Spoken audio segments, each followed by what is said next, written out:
Good morning students. Let's starting Sugam Bharati Hindi class 8th chapter first मेरा देश महान बने। किसने लिखी है ये मेरा देश महान बने? कवि कौन है इनके? उदय शंकर भट्ट। तो स्टार्ट करें स्टूडेंट। एक ध्येय हो एक श्रेय हो एक समान विधान बने मेरा देश महान बने। ये जो कविता दी हुई है हमारे देश के लिए दी हुई है। क्या कहा है इसमें? ए ध्येय। ध्येय मीन्स होता है हमारा लक्ष्य। हमारा लक्ष्य भी एक हो, श्रेय भी हम उसी के लिए प्राप्त करें। एक समान विधान बने अर्थात नियम जो है वह भी क्या हो, एक समान ही रहे। तो हमारा जो देश है उसी के हमारे देश के प्रति ही हमारा संपूर्ण सर्वस्व और हमारा श्रेय लक्ष्य सभी कुछ हमारे देश के प्रति हो। एक देश हो एक वेश हो प्राणवान हो सदुद्देश्य हो। एक देश, ये जो देश अलग अलग बंटवारे हो जाते हैं तो क्या बोला है कि देश भी एक ही होना चाहिए, वहाँ की वेशभाषा एक ही होनी चाहिए। देश में प्राणवायु का संचार होना चाहिए और यही एक सद उद्देश्य होना। सद उद्देश्य मतलब अच्छा उद्देश्य होना चाहिए। एक निजता हो निज गुरुता का एक हिमालय सी उठान हो मरण एक हो वरण एक हो जीवन एक समान बने। क्या कहा है नेक्स्ट में कि ध्यान भी एक ही हो। हमारा जो लक्ष्य है, लक्ष्य क्या होना चाहिए?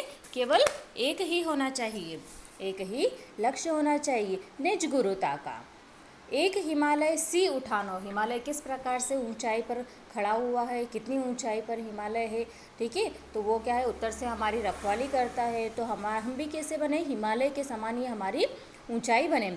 मरण एक हो, अगर हम प्राण न्योछावर करें तो उसका उद्देश्य भी एक ही होना चाहिए। अगर कोई वरदान प्राप्त करे तो उसका भी क्या होना चाहिए? उद्देश्य एक ही होना चाहिए। चयन हमारा एक ही होना चाहिए और वो क्या होगा? जीव, सभी जीव क्या हो? एक समान बने। मेरा देश महान बने।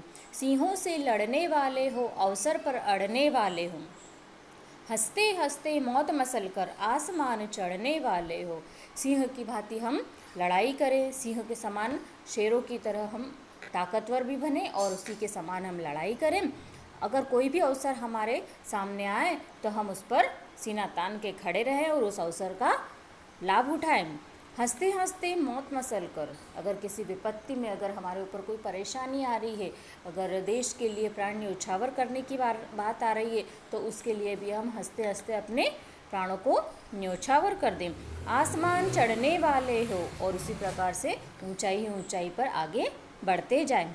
वज्र बने दुश्मन को प्रिय को फूलों की मुस्कान बने मेरा देश महान बने। दुश्मन के लिए हम कठोर वज्र के समान बने और अपने जो प्रियजन हैं उनके लिए फूलों की तरह हमेशा मुस्कुराते रहें।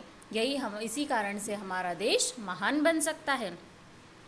उठे देश के लिए उठे हम जिए देश के लिए जिए हम। अगर हम जागते हैं, अगर हमारी सुबह होती है दिन की तो वह हमारे देश के लिए होना चाहिए, वह हमारा पूरा दिन अपने देश के लिए समर्पित होना चाहिए। अगर हम इस धरती पर जीवन यापन कर रहे हैं तो वह भी हमारे देश के प्रति होना चाहिए। गले देश के लिए गले हम मरे देश के लिए मरे हम। क्या है कि अगर हम अपने स्वयं की जो मेहनत है अगर वो कर रहे हैं तो वो हमारे देश के प्रति होनी चाहिए। अगर हमें प्राण भी न्योछावर करने पड़े तो वो भी हमारे देश के लिए हो।